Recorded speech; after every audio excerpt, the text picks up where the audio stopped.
जब हम बहुत थक जाते हैं और शाम को कुछ भी बनाने का मन नहीं करता तो मन करता है कुछ हल्का और जल्दी बनने वाला डिनर तैयार करें। तो आज हमने अपने डिनर के लिए बनाया है दाल, जो कि सभी सब्जियां डाल के बनाई है और साथ ही बनाई है मूली की भुर्जी। तो आइए चलिए शुरू करते हैं। इसके लिए हमने 2 फ्रेश मूली ली है। आप अपनी क्वांटिटी अपने हिसाब से रख सकते हैं, कम या ज़्यादा। मुझे अभी डिनर के लिए बहुत कम सब्जी बनानी है, तो इसलिए मैंने 2 ही मूली का इस्तेमाल किया है। और इन मूली को मैंने अच्छे से धो लिया है। धोकर छील कर इसे अब मैं मोटा मोटा चॉप कर लूँगी, क्योंकि हमें इसे बहुत ज़्यादा बारीक नहीं करना है, क्योंकि हम इसको बॉईल करेंगे। तो दोनों मूली को मैंने अच्छे से कट कर लिया है और मूली के पत्तों को भी अच्छे से धोने के बाद अब मैं इसको बारीक बारीक काट लूँगी। पत्तों को हमें बारीक ही काटना है, ताकि हमारी जो भुर्जी है अच्छे से बनकर तैयार हो जाए। यहाँ पर कटी हुई मूली को हम कुकर में 1 सीटी लगवाकर इसको बॉईल कर लेंगे। आप अगर इस तरह से मूली की भुर्जी बनाएंगे तो ये बहुत ही जल्दी बनकर तैयार होगी और खाने में बहुत ज़्यादा टेस्टी लगेगी। इसको दाल चावल के साथ और रोटी के साथ कैसे भी खाएं, ये बहुत ही ज़्यादा टेस्टी लगती है और डाइजेशन के लिए भी बहुत अच्छी है। यहाँ पर हमने लहसुन और हरी मिर्ची को बारीक बारीक चॉप कर लिया है, जिससे कि हम मूली की भुर्जी में भी तड़का देंगे और साथ ही जो हम दाल बनाएंगे उसमें भी। ये हमारी मूली बॉईल हो चुकी है। अब हम दाल बनाने की तैयारी करते हैं।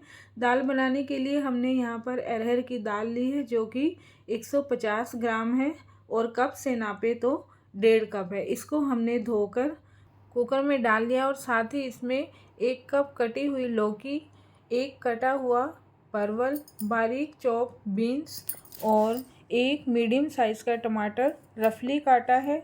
और साथ ही हमने प्याज को भी, जो कि मीडियम साइज़ में है, इसको भी हमने रफली काट लिया है। और लहसुन और हरी मिर्ची को भी हमने इस दाल में साथ ही डाल दिया है। अब हम इसमें डालेंगे 1 टीस्पून हल्दी पाउडर, टेस्ट के अकॉर्डिंग नमक डालेंगे, कम या ज़्यादा आप अपने हिसाब से कर सकते हैं। 1 टीस्पून धनिया पाउडर और हाफ़ टी स्पून डालेंगे लाल मिर्ची पाउडर। लाल मिर्ची पाउडर अगर आप नहीं खाते हैं तो इसको स्किप कर सकते हैं।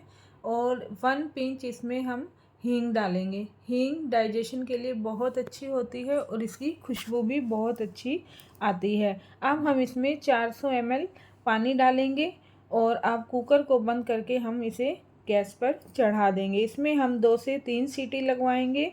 अब मूली की भुर्जी बनाने के लिए हमने कढ़ाई में सरसों का तेल लिया है और इसमें हमने डाला है 1 टीस्पून सरसों के दाने और 1 टीस्पून डाला है जीरा।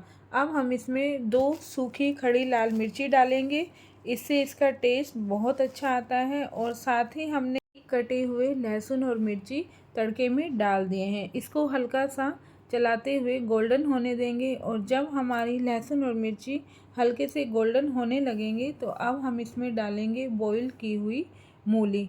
मूली को हमने पानी से अलग कर दिया है, पानी हमने इसका निकाल दिया था।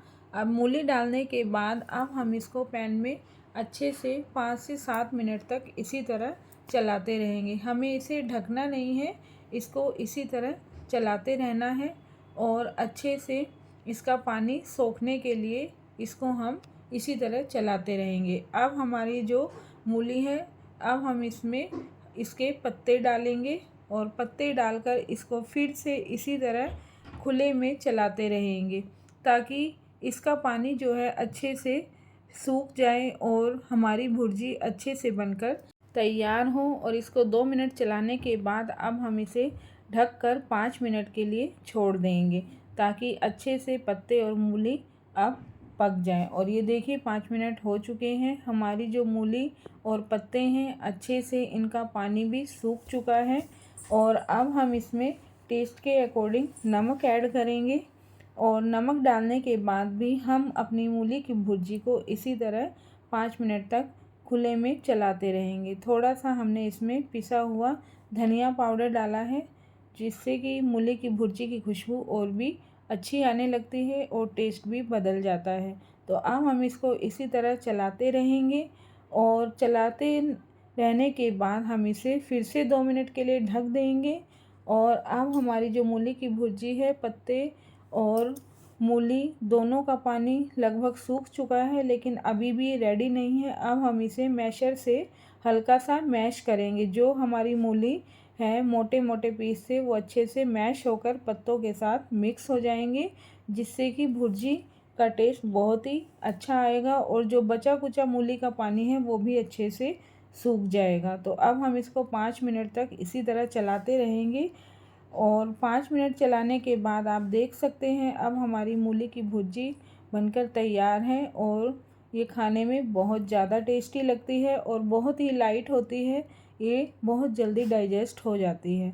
तो ये हमारी मूली की भुर्जी बनकर तैयार है। अब हम इसे एक प्लेट में सर्व कर लेते हैं। आप देख सकते हैं इसका कलर और टेक्सचर कितना सुंदर आया है और ये खाने में बहुत ही टेस्टी लगते हैं, बहुत जल्दी डाइजेस्ट हो जाती है। तो आप एक बार ज़रूर इसे दाल चावल के साथ बनाने का ट्राई कीजिएगा। ये खाने में बहुत अच्छी लगती है और देखने में भी उतने ही ज़्यादा अच्छी लगती है। तो ये हमारी भुर्जी तैयार है। 3 सीटी लगने के बाद इधर हमारी दाल भी बनकर तैयार हो गई है और हमने इसमें जो भी सब्जियां, टमाटर, प्याज जो कुछ भी डाला था दाल के साथ अच्छे से पक चुके हैं और दाल के साथ ही हमने इसे अच्छे से मैश कर लिया है। कड़छी की सहायता से हम इसको चलाकर अच्छे से सब्जियां इसके अंदर मिक्स कर लेंगे और अब ये हमारी दाल उबलकर अच्छे से तैयार हो चुकी है, पक चुकी है। अब हम इसमें तड़का लगाने की तैयारी करते हैं। तो यहाँ पर मैंने एक छोटा पैन लिया है और इसमें हमने डाला है सरसों का तेल 1 टेबलस्पून और इसमें 1 चुटकी हींग डाली है। हींग जो कि डाइजेशन के लिए बहुत अच्छी होती है और 1 टीस्पून सरसों के दाने डाले हैं और 1 टीस्पून डाला है हमने इसमें जीरा और साथ ही अब हम इसमें 2 खड़ी साबुत लाल मिर्ची डालेंगे, जिससे कि तड़के का स्वाद बहुत ज़्यादा बढ़ जाता है और अरहर की दाल में इस मिर्ची का तड़का बहुत अच्छा लगता है। हमने इसमें डाले हैं 8 से 10 करी पत्ते, जो कि इस दाल का टेस्ट और ज़्यादा बढ़ा देते हैं और इन पत्तों को हल्का सा करारा होने के बाद अब हमारा जो तड़का है वो अच्छे से तैयार हो गया है। तड़का पक चुका है। अब हम इसे सीधा दाल में डाल देंगे और दाल में डालने के बाद अच्छे से चलाएंगे और ये देखिए हमारी दाल कितने अच्छे से बनकर तैयार हुई है।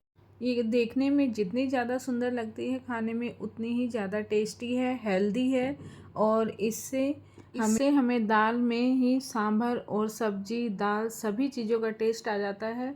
अब हम इसमें टेस्ट बढ़ाने के लिए 1 चम्मच शुद्ध देसी घी डालेंगे।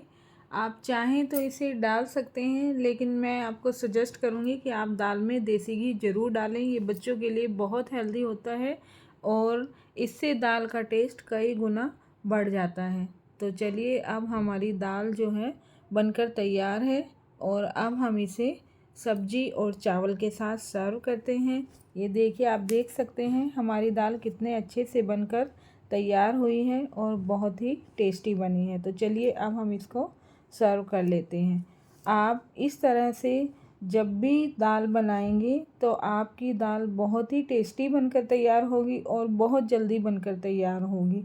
डिनर के लिए बहुत ही अच्छा ऑप्शन है और इस तरह से अगर आप दाल बनाएंगे तो बच्चे भी बहुत खुश होकर खाएंगे, क्योंकि बच्चे ज़्यादातर दाल पसंद नहीं करते हैं।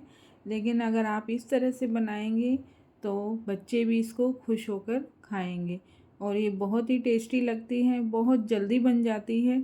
जब भी टाइम कम होता है और कुछ नहीं सूझता तो हम इस तरह से दाल बनाकर तैयार कर सकते हैं। तो अगर आपको मेरी रेसिपी पसंद आई हो तो प्लीज़ लाइक, शेयर, कमेंट ज़रूर कीजिएगा और अगर आप इसी तरह से मेरी वीडियोस को लाइक करते रहेंगे तो मैं आपके लिए नई नई रेसिपीज़ लाती रहूँगी। और प्लीज़ वीडियो को लाइक, शेयर, कमेंट ज़रूर कीजिएगा।